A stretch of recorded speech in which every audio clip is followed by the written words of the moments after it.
informe respecto al alza de las cifras registradas por homicidios de menores de edad. Estamos hablando del año pasado, esto en el 2023, donde cifró en 6,3 crímenes por cada 100.000 habitantes. Es decir, que de los más de 1.200 fallecidos por homicidio el año pasado, el 5% de las víctimas fueron menores de edad, lo que ha alarmado bastante también a la población y por supuesto a las autoridades. Para conversar sobre esto ya estamos en contacto con Marcelo Sánchez, gerente general de Fundación San Carlos de Maipo. ¿Cómo estás, Marcelo? Buenas noches.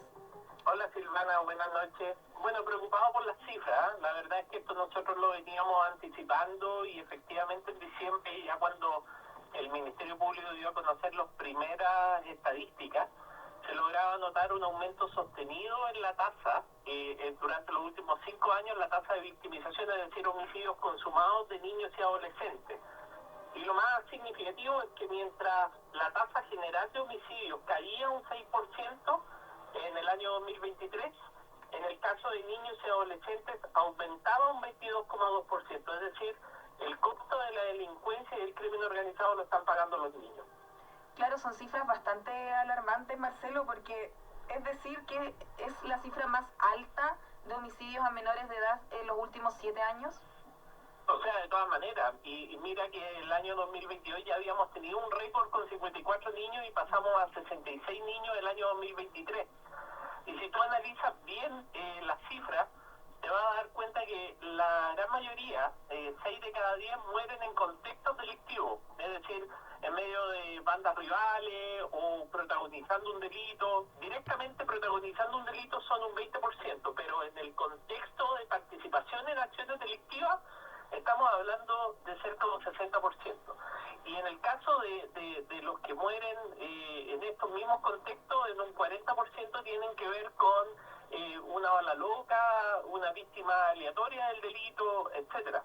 Entonces, se da la circunstancia de que hoy día, precisamente, la pérdida de control territorial en algunos sectores donde está, por ejemplo, el narcotráfico y las bandas delictivas, ponen en riesgo cada vez de manera mucho más fuerte a los niños, y no solamente a los que involucran en delitos, sino que a los niños que viven en el barrio y que están evidentemente privados de poder hacer su vida normal, de salir a jugar una pichanga a la calle, de estar mucho más rato después del colegio, compartiendo con los amigos. Todo eso puede transformarse hoy día en un factor de riesgo importante, donde hemos visto que incluso han sido victimizados adentro de sus casas, con sus padres. Entonces, esto es tremendamente delicado. La verdad es que se han erosionado todos los espacios protectores de la niñez, en la familia, en la escuela, en la comunidad. Ha aumentado los problemas de convivencia escolar, los problemas de violencia escolar, han muerto niños en la periferia de los colegios, ha entrado la droga de manera muy fuerte a la sala de clase.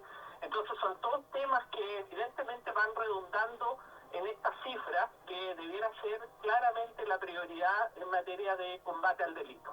Claro, Marcelo, porque hemos visto muchas partes, muchos lugares a lo largo de Chile, que la delincuencia se toma las plazas que deberían ser para los niños. Por ejemplo, hay juegos para niños y que lamentablemente a cierta hora ellos ya tienen que entrar a sus casas por miedo a lo que pueda pasar. Bandas rivales que se enfrentan, por ejemplo, en ese sector, ya hemos visto casos donde incluso les llega alguna bala loca a niños que han estado jugando sin nada que ver con el tema de las bandas rivales o hechos delictuales.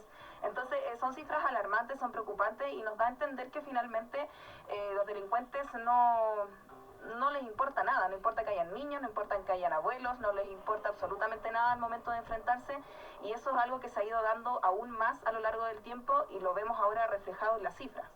Bueno, evidentemente, y esto viene hace bastante tiempo. Yo recuerdo más o menos hace 5 o 6 años atrás que fuimos a inaugurar un jardín infantil en San Bernardo, que estaba inaugurando una puerta blindada,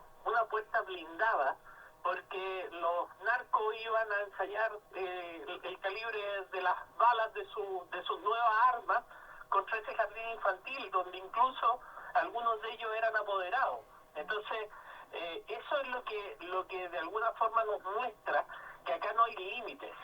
El narcotráfico, particularmente el narcotráfico internacional, tiene una estrategia de involucramiento delictivo con niños y adolescentes para romper la cohesión social en los territorios, para dificultar la persecución penal, para trasladar las penas por los hechos más gravosos a los niños, por la protección legal que los niños tienen con la ley penal adolescente.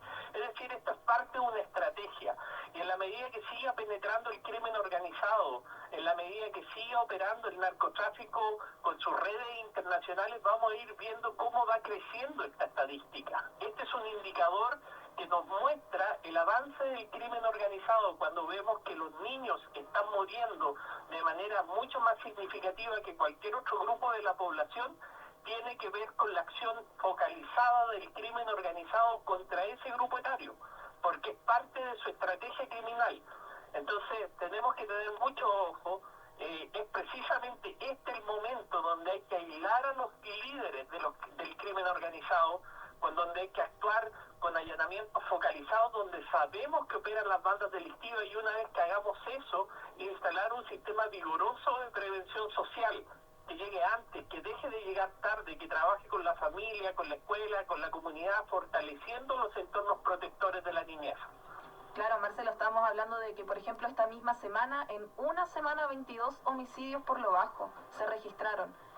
O sea, son cifras alarmantes el nivel que ha llegado la delincuencia en nuestro país, y que mantiene muy preocupados a las poblaciones en general, a la ciudadanía completa, incluso autoridades.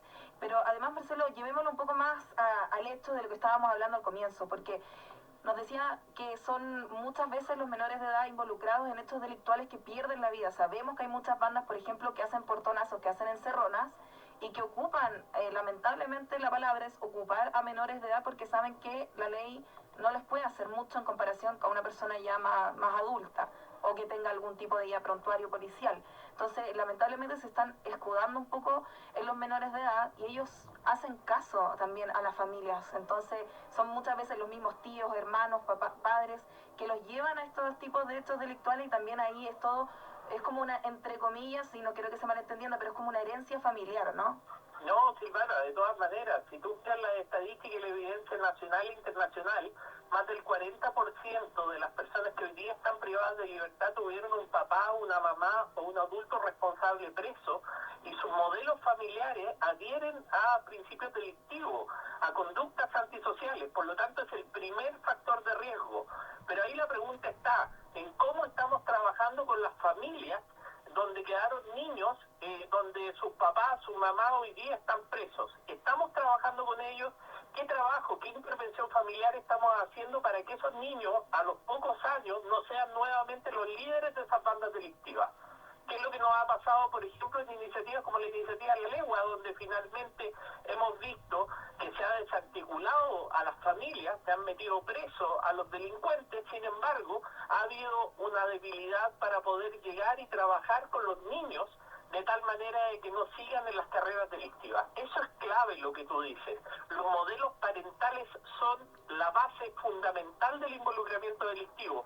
Y entonces llega el narcotráfico y llega donde hay una familia débil, donde hay una escuela débil, donde finalmente podemos y pueden involucrar a esos niños porque están buscando identidad, están buscando pertenencia, reconocimiento, vinculación con el poder territorial, y lo logran hacer, y entonces empiezan a desarrollar carreras cada vez más violentas. A diferencia de lo que era hace algunos años, además le entregan drogas, y junto con la droga también le entregan armas. Hoy día las armas modificadas están llegando a los niños a muy bajo costo. Los niños las pueden encontrar incluso en el mercado informal, pero el narcotraficante les entrega esas armas para precisamente hacer uso de toda la protección legal que tienen los niños y darles la responsabilidad más dura, más agresiva en la comisión de los delitos. Claro, acá nos escribe un auditor, nos dice que, por ejemplo, en Estados Unidos en los colegios de Estados Unidos existen más que puertas blindadas. Ahí también hay mucho más control de armas al ingresar a los colegios. No solo en Estados Unidos, sino que se ha implementado también en otras partes, pero claro, son distintas medidas. Acá lamentablemente hemos visto como una especie de operación Daisy le hacen a los niños para esconderse bajo la mesa cuando escuchan balaceras afuera de los jardines. Esa cotona también antibalas, son cosas que lamentablemente hemos tenido que llegar porque como lo que hemos estado hablando, ya no, los delincuentes no discriminan nada, se agarran a balazos fuera de jardines, de día, de noche, ya nada, fin de semana, feriado, da lo mismo. El punto, Silvana, es que nosotros no tenemos que llegar a normalizar eso, no tenemos que privar a los niños, por ejemplo, de ir al colegio por un narcofuneral, no tenemos que entrar a decir, bueno, mira, acá que es primero, que es la educación o la seguridad, o sea, ¿por qué nos está pasando esto? Y es porque básicamente no estamos teniendo control del territorio. Nosotros tenemos que tener al Estado, tenemos que tener a la autoridad garantizando la seguridad de las personas en el territorio. Y eso se hace desarticulando estas bandas delictivas. Y para desarticularlas hay que usar la inteligencia, hay que estar dentro de las cárceles. Desde las cárceles se están mandando a las bandas delictivas que operan en los territorios. Tenemos que aislar a los líderes de las cárceles, tenemos que allanar selectivamente aquellos territorios donde sabemos que operan las bandas.